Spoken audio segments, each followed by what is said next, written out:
ఎవరిని అడగండి నేను గొప్ప, నాకు పలానా యూనివర్సిటీ సర్టిఫికేట్ ఉంది, లేదంటే పలానా నేను ఇన్ని సంవత్సరాలు ఈ విద్యలో ఉపాసన పొందాను, లేదంటే ఈ మంత్రసిద్ధి పొందానని చెప్తారు తప్ప పక్క వాళ్ళు హైలీ ఆన్సర్ పర్ఫెక్ట్గా రాదండి. ఇందులో చాలా మంత్రసిద్ధులు ఉంటాయి అని కూడా చెప్తా ఉంటారు. లక్ష్మీకాంత్ శర్మ గారి యొక్క డిగ్రీ ఏ లెవెల్లో ఉంది, ఏ స్థితిలో ఉండి మీరు చెప్పగలిగేటువంటి స్టేజ్లో ఉన్నారు అంటే ఏం చెప్తారు?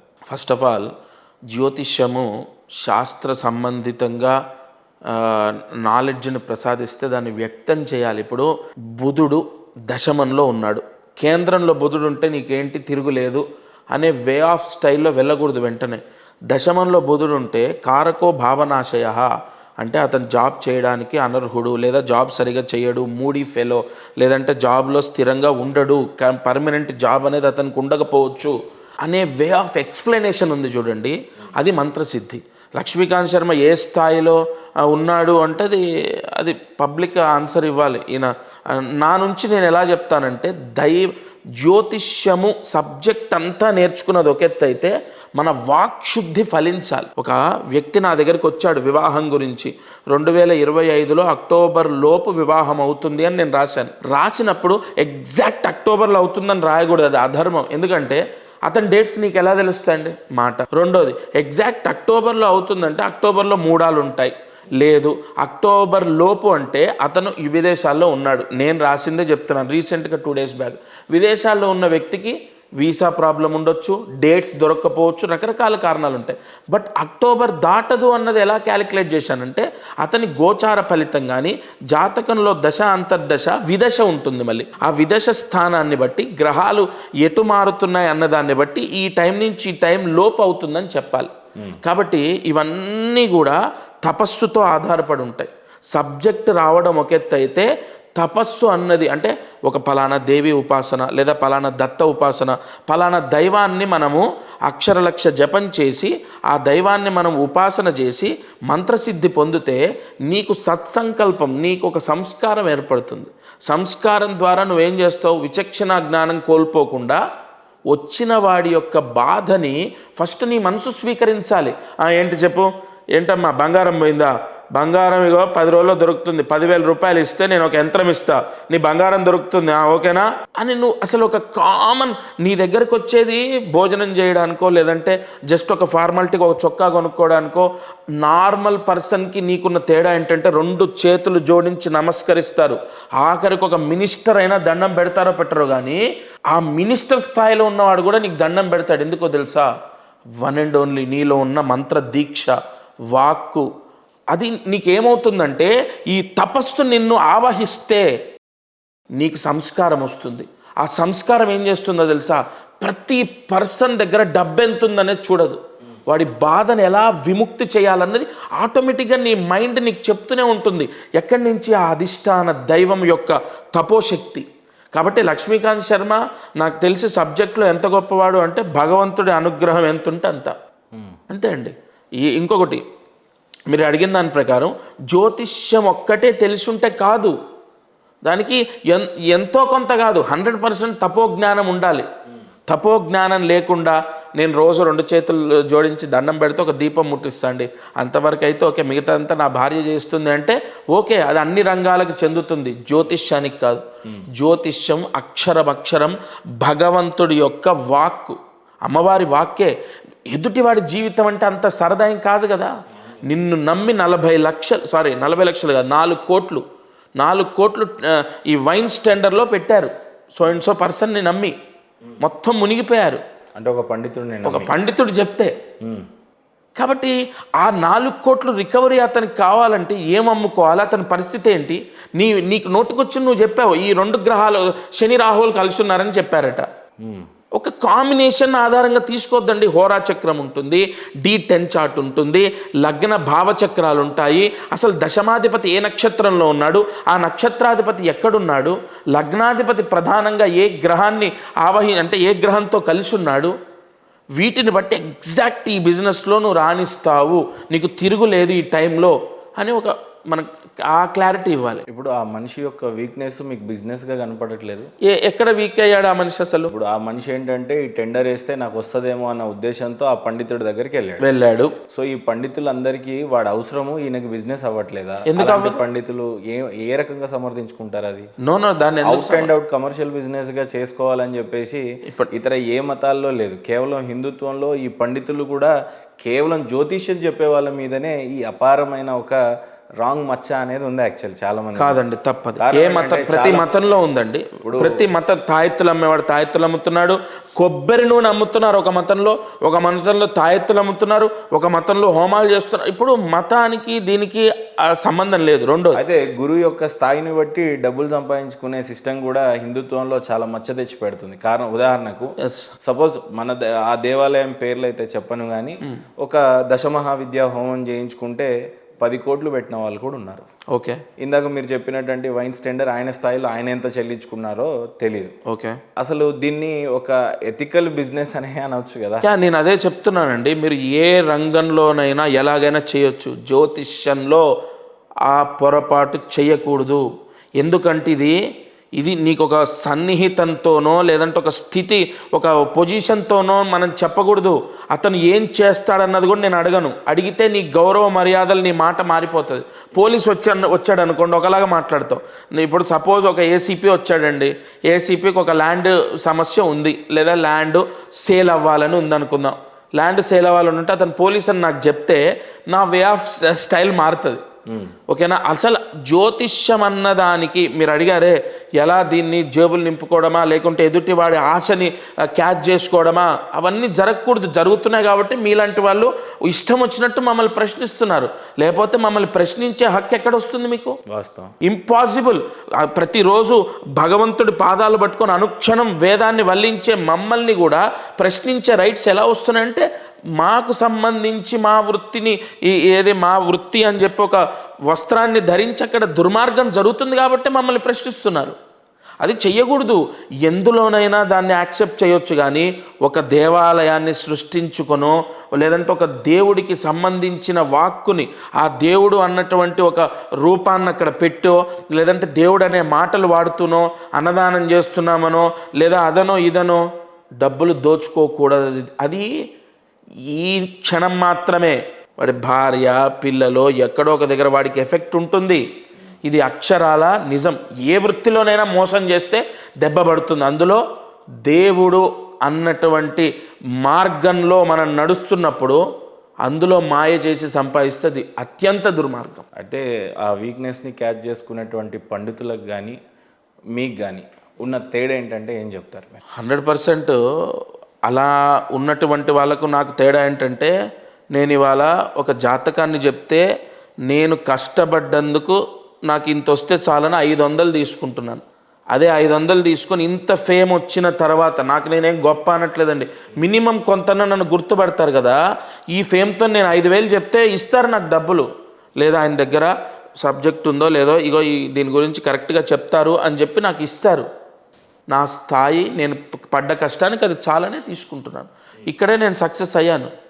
ఇతరులకు నాకున్న తేడా అదే 100%. మీ ఉద్దేశంలో జ్యోతిష్యం అంటే ఏంటి? అసలు జ్యోతిష్యం పట్ల మీకు కలిగినటువంటి ఇంట్రెస్ట్ ఏంటి? చాలామంది పురోహితం కూడా తీసుకుంటారు, వేదాలు పఠించాలని. ఏమండి, పురోహితంలో 40% జ్యోతిష్యానికి సంబంధించి కూడా ఉన్నాయి. ప్రతి పురోహితుడు జపాలు చేస్తాడు. జపాలంటే ఎక్కడి నుంచి పుట్టాయండి? జ్యోతిష్యంలోంచే. పెళ్ళిళ్ళు చేస్తారు. పెళ్ళి ఎక్కడి? మీరు ఇందాక వేదంలో లేదా అన్నారు. వేదంలో లేదు, కానీ వేదానికి పూర్తిగా అన్వయించి, అంటే వేదానికి సంబంధించి వేద భాగము, వేద ఉపనిషత్తులు, వేదం ఒక స్థితి అయితే, ఒకవైపు అయితే ఈ జ్యోతిష్యం కూడా మీకు తెలియకుండా ఆల్రెడీ ఇంజెక్ట్ అయిపోయింది. మనకు పెళ్లి చేస్తున్నారు, ముహూర్తం తీస్తున్నారు. ఇప్పుడు వేదంలో కూడా కొన్ని మంత్రాల్లో గ్రహాలకు సంబంధించి ఉన్నాయి. మరి వేద మంత్రం ఉంది. ఇంకోటి, అసలు వేదంలో ఎందుకు లేదు? వేదంలో ప్రత్యక్షంగా చెప్పబడలేదు, ఒక నీడలాగా ఉంది జ్యోతిష్యం. శమగ్నిరగ్నిభిస్కరచ్చన్నస్తపదు సూర్య శంవాతో వాత్పరపాపశ్రిత అని శని మంత్రం, అది వేద మంత్రమే. అది మూలమంత్రం కాదు. మూలమంత్రం ఉంది, మళ్ళీ శ్లోకం ఉంది, వేద మంత్రం ఉంది. మరి వేదంలో ఎందుకు ఇచ్చారు మంత్రం? అసలు లేనిది. శని లేడా? శని భగవానుడే లేకపోతే అసలు మన కర్మ అనేది అంటే ప్రతి ఒక్కడు కష్టపడడం ఉండదు. ఇలా స్తంభించిపోతాం మనం అంతే. ఆహారం వచ్చి నోట్లోకి పోతుంది, వెనక నుంచి వెళ్ళి శని భగవానుడి యొక్క కారకత్వాలు ఇలా వేదంలో నవగ్రహ మంత్రాలు ఉన్నాయి. అసలు శ్రీకాళహస్తి క్షేత్రమే లేదా? శ్రీకాళహస్తి క్షేత్రం ఉద్భవించిందే గ్రహాలతో. ఆయనకు మొత్తం గ్రహాలే ఆయనకు ఉంటాయి. ఈశ్వరుడికి గ్రహాలని ఆయన ఏం చేస్తాడు, ఒక కవచంలాగా పెట్టుకుంటాడు. అలా మీకు చూసుకుంటే మీరు ఏదో ప్రశ్న అడిగారు ఇప్పుడు ఒక్క నిమిషం ముందు. ఇప్పుడు నేను అడిగినటువంటి ప్రశ్న అనేకమైనటువంటి పురోహితం రైట్ పురోహితం. ఎస్, కేవలం జ్యోతిష్యం ఎక్కువగా ఇంట్రెస్ట్ చూపించారు. రైట్. ఈ పురోహితానికి కూడా జ్యోతిష్యము ఖచ్చితంగా ఈ పురోహితం చేసే ప్రతి పండితుడు కూడా ఒక దానం తీసుకుంటాడు. అది పలానా రాహు దానం. అది ఎక్కడి నుంచి వచ్చాడు రాహు? మళ్ళీ జ్యోతిష్యంలోంచే. ఇంకోటి పెళ్లి ముహూర్తం ఎక్కడి నుంచి వచ్చింది? పలానా మిథున లగ్నానికి ఈ ముహూర్తం పెట్టకూడదు, సప్తమ శుద్ధి లేదు, లేదా అష్టమ శుద్ధి లేదు, ద్వాదశ శుద్ధి లేదు, ఇగో పలానా ఉపనయనానికి ఈ శుద్ధి ఉండాలి, గృహప్రవేశానికి ఈ శుద్ధి ఉండాలి, వివాహానికి ఈ లగ్న ముహూర్తం ఎక్కడి నుంచి వచ్చిందండి? వివాహంలో చదివే మంత్రాలన్నీ వేదంలో నుంచి వచ్చినాయి. మరి ఆ ముహూర్తం ఎక్కడి నుంచి వచ్చింది? మళ్ళీ జ్యోతిష్య భాగమే. వేదంలో నీడలాగా ఉంది, ప్రతి దగ్గర ఉంది. జ్యోతిష్యంలో ఉన్నటువంటి ప్రతి మంత్రం వేదాల్లో నుంచే తీసుకున్నట్టుగా కనపడతా ఉంది. ఎస్, ఒకటండి. మరి అయిపోయిందిగా, ఇంకా అది ఉందని నిరూపితమైందిగా. కానీ వేదాల్లోనే చాలా స్పష్టంగా జ్యోతిష్యం గురించి లేదు కదా అనేది. అదే నేను అంటున్నాను, నీడలాగా ఉంది. ఇప్పుడు అది ఉంటే అసలు మీరు మమ్మల్ని ప్రశ్నించే వాళ్ళు కదా, ప్రశ్నించే వాళ్ళు కాదు కదా. అంతే కదా, అక్కడ ఉన్నాక ఇంకెందుకు ప్రశ్న. కాబట్టే ఈ ప్రశ్నలు ఎదుర్కొంటున్నాం. కానీ సత్యం, జ్యోతిష్యం అన్న సత్యం. ఇంకోటి పురోహితం చేసుకోవచ్చు కదా. ఎస్, చేసుకోవచ్చు, ఎందుకు చేయకూడదు? సరే, వేదాలు కొన్ని కాలాల క్రింద పుట్టాయనే ఒక ప్రామాణికంగా చెప్పుకోదగినటువంటి ఆధారాలు ఉన్నాయి.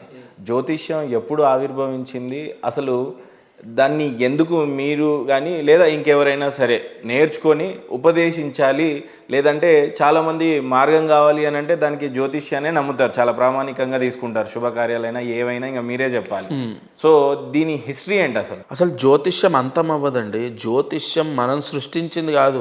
వేదాలకు ఒక ప్రామాణికంగా చెప్పుకోవడానికి ఉంది, జ్యోతిష్యానికి ఏముంది అలా? ఋషి వాంగ్మయం. ఇప్పుడు నాకు నేనుగా ఎందుకు జ్యోతిష్యానికి వచ్చానంటే నాకు ముందు, దానికి ముందు అలా రాజుల కొన్ని వేల సంవత్సరాల నుంచి కూడా, ఆఖరికి దశరథుడికి కూడా పండితుడు నువ్వు ఈ పలానా యాగం చేయి, అశ్వమేధ యాగం చేయి, నీకు పిల్లలు పుడతారని చెప్పారు. ఏ ముహూర్తం పెట్టాడంటే అక్కడ కూడా గ్రహాల యొక్క, రాముడు జననం ఎప్పుడు పలానా 4 గ్రహాలు 5 గ్రహాలు పలానా కర్కాటక రాశిలో ఉన్నప్పుడే రాముడు పుడతాడు, కారణ జన్ముడు అవుతాడు అని చెప్పి అక్కడ ఎప్పుడో మనకి ఈ యుగంలో పుట్టింది కాదు ఇది.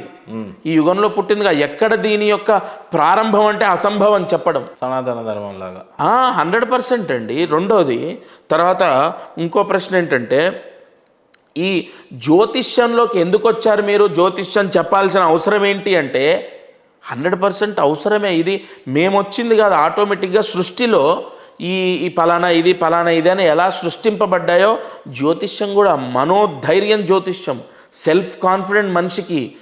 ఇప్పుడు కాన్ఫిడెంట్ రావడానికి అనేక దారులు ఉన్నాయండి. మేము ఎంచుకున్న దారి జ్యోతిష్యం. ఓకేనా? ఎలా అండి, ఎలా అంటే పలానా మహేందర్ గారు ఒక వెహికల్ కార్ తీసుకుంటారు, లేదా మీరు వైట్ కలర్ కార్ తీసుకోండి, మీరు 100% మీకు లక్కీయెస్ట్ కార్ అని చెప్తే మీరు అది కార్ తీసుకుంటారు. అది మీరు పలానా గురువుని నమ్మి తీసుకుంటారు. లేదా నేను కూడా మీలాగా ఫ్రెండ్ లాగా ఉండి చొక్కా వేసుకొని కార్ వైట్ తీసుకోవా, స్టైల్గా ఉంటుంది, బాగుంటుందంటే పోరా నాకు బ్లూ కలర్ ఇష్టం అని మీరు వెంటనే కొట్టేస్తారు. శాస్త్రము చెప్పింది సత్యం కాబట్టి ప్రతి ఒక్కరూ దాన్ని నమ్ముతారు. అసలు అన్నిటికన్నా ముఖ్యంగా నువ్వు చదువుకో. మొత్తం జూదంలో సర్వనాశనం అయిపోయిన వ్యక్తిని నేను ఎవరో వద్దు, నేనే. నువ్వు చదువుకో, నీ లైఫ్ అద్భుతంగా ఉంది, గురు శనుల కలయిక ఉంది నీకు, నువ్వు ఎక్స్ట్రాడినరీగా నువ్వు పలానా ఈ టైంలో నీకు విపరీత యోగాలు ఉన్నాయి. ఇప్పుడు నువ్వు టోటల్ బ్యాడ్ పీరియడ్లో ఉండి నీవు సర్వము కోల్పోయి నువ్వేమనుకుంటున్నావు అంటే అసలు నీ జీవితం మొత్తం మైనస్, అసలు ఆఖరికి దేవుడు లేడు, అవి లేడు ఇష్టం వచ్చినట్టు ప్రవర్తించిన వ్యక్తిని మోటివేట్ చేసి అతని జాతకాన్ని ఆధారంగా తీసుకొని ఎక్స్ప్లెయిన్ చేసి అతన్ని సరైన దారిలో పెట్టాము. అతను ఇప్పుడు విదేశాల్లో ఉన్నాడు. కాబట్టి ఇక్కడ ఏ బలంతో నేను చెప్పాను? నేను పలానా గట్టిగా ఈ మాట చెప్పాలంటే నాకు ఏదో నా వెనకాతలు నా గురువులు చెప్పినటువంటి బలమైన నమ్మకం నాలో ఉంటే కదా మిమ్మల్ని నమ్మించేది. అదే ఆ శాస్త్రము, గ్రహాల యొక్క కలయిక, లగ్న భావము, పలానా టైంలో వచ్చే దశ, మీరు ఎదగడానికి కానీ, నేను ఎదగడానికి కానీ, ఇతరులు ఎదగడానికి కానీ ఒక టైం ఉంటుంది. మీకు తెలివితేటలు 18వ ఏట నుంచో, 20వ ఏట నుంచో, 22వ ఏట నుంచో విపరీతంగా నాలెడ్జ్ ఉంది ఒక దాని మీద. కానీ మీరు పలానా 33వ ఏటనే హైలైట్ అవుతారు సడన్గా వితిన్ 1 ఇయర్లో. ఎలా మరి? అప్పుడున్న తెలివితేటలే, అప్పుడున్న మహేందర్ గారే, అప్పుడు తినే తిండే, ఏం మార్పేం లేదు వే ఆఫ్ స్టైల్లో. మీ థింకింగ్ ఏం మారలేదు, మీ డిసిప్లిన్ ఏం మారలేదు. బట్ కాలం కలిసి వచ్చింది, సంవత్సరంలో ఎక్కడికో వెళ్ళిపోయారు. ఇక అక్కడి నుంచి ఎన్నేళ్ళు కలిసి వస్తుంది అనేది ఉంటుంది మళ్ళీ. కొంతమంది అసలు వెనక్కి తిరిగి చూడకుండా ఉన్న రాజయోగ జాతకాలు ఉన్నాయి, కొన్ని టపేలు మన కింద పడే ఉన్నాయి. కాబట్టి 100% ఇక్కడ గ్రహాలని బట్టి, గ్రహాల యొక్క గతుల్ని బట్టి మనిషి యొక్క లైఫ్ వెళ్తున్నప్పుడు అసలు ఎందుకు నమ్మకూడదు? ఇప్పుడు నాదే తీసుకోండి, గురువు దశమాధిపతి. ఆ దశమాధిపతి గురువు కాబట్టే పాండిత్యము, జ్యోతిష్యము ఇందులోకి వచ్చాను. లెక్క ప్రకారం వేరే ఎందులో ప్రయత్నం చేసినా నష్టపోతాను నేను. అంటే మీ జాతకాన్ని మీరు చూసుకునే వచ్చారా, మీ తండ్రి గారు చూసారా? నా జాతకాన్ని నేను చూసుకునేసరికే ఇందులో ఉన్నాను నేను. మీకు తెలియదు విధి కర్మ చూడండి, ఆ గ్రహాల యొక్క కాంబినేషన్ ఆటోమేటిక్గా నిన్ను పంపిస్తుంది. సో అండ్ సో ఒక పర్సన్, మా మేనమామ, ఆయన ఏం చెప్పారు, నేను చదువుకుంటుంటే మా తమ్ముడు నేనున్నాం, ఇద్దరికీ చెప్పాడు, నేను వేద పాఠశాలకు వెళ్ళి చదువుకుంటాను, సెలవులు ఎక్కువ వస్తాయట, అందరూ దండాలు పెడతారట. ఆ వయసులో ఎంత 8 ఏళ్ళు నాకు, అప్పుడు 8, 9 అనేసరికి నేను అట్రాక్ట్ అయ్యాను. మరి వాడు అవ్వలేదు, వాళ్ళ విదేశాల్లో ఉన్నాడు, అక్కడ వెల్ సెటిల్డ్ అయ్యాడు. మరి నేను అయ్యానే. వాడి దశమాధిపతి, వాడి లగ్నం వేరు, నా లగ్నం వేరు. మరి ఇద్దరికి సేమ్ టైంలో చెప్పాడు, ఇద్దరిని కూర్చోబెట్టే చెప్పాడు. నాకు ఎక్కింది, వాడికి ఎక్కలేదే. అది కర్మ జ్యోతిష్యంలో ఉంది. నువ్వు పలానా ఈ వృత్తిలోకి రావాలి, పౌరోహిత్యం చేయాలి, లేదా పలానా జ్యోతిష్య భాగాన్ని అభ్యసించాలని ఉంది. కాబట్టే ఆ టైంలో నేను వెళ్ళాను, మా తాతగారిని అడిగాను, ఉపనయనం చేశారు, వేద పాఠశాలలో వేశారు. మరి అతనికి కూడా ఇంట్రెస్ట్ రావాలి కదా. అతను నాకన్నా ఇంకా సంవత్సరం చిన్నవాడే కదా. ఎప్పుడన్నా రీగ్రెట్గా ఫీల్ అయ్యారా ఈ వృత్తిని ఎంచుకున్నప్పుడు? అలాంటి సందర్భాలు ఏమన్నా వచ్చాయా? ఏమి రావు. చాలా గర్వంగా ఫీల్ అయినట్టుగా ఎప్పుడన్నా? అవి కూడా ఎందుకు ఫీల్ అవ్వడానికి ఏం లేవండి. ఎందుకంటే సమాజం రాను పండితుల్ని అగౌరవపరుస్తూనే ఉంటుంది. అండ్ రాను ఖచ్చితంగా ఈ ఫీల్డ్ని, ముఖ్యంగా జ్యోతిష్యం అవనివ్వండి అండ్ పౌరోహిత్యమేమో చులకన, జ్యోతిష్యమేమో నింద వేయటం, లైక్ దోచుకుంటున్నారని, ఇతరుల యొక్క మానసిక ఆశని క్యాష్ చేసుకుంటున్నారని. ఇవి లైఫ్ లాంగ్ ఉంటాయండి. కలియుగంలో ఖచ్చితంగా, ముఖ్యంగా ఈ రాబోయే తరాల్లో 100% జ్యోతిష్యం పైన నెగిటివ్ అనేది వస్తూనే ఉంటుంది. కానీ దీన్ని నమ్మే వాళ్ళు పెరుగుతుంటారు, తగ్గరు. ఎందుకంటే ఇది సత్యం అండి. సత్యం ఎప్పుడూ అంతం అవ్వదు. మీరు ఎంత ప్రచారం చేయండి. ఒక 10 మిలియన్ సబ్స్క్రైబ్స్ ఉన్న ఛానల్ తీసుకొని పొద్దున్నుంచి తెల్లవార్లు ఇదే పనిగా కూర్చోండి, జ్యోతిష్యం అనేది 1% కూడా క్రేజ్ తగ్గదు.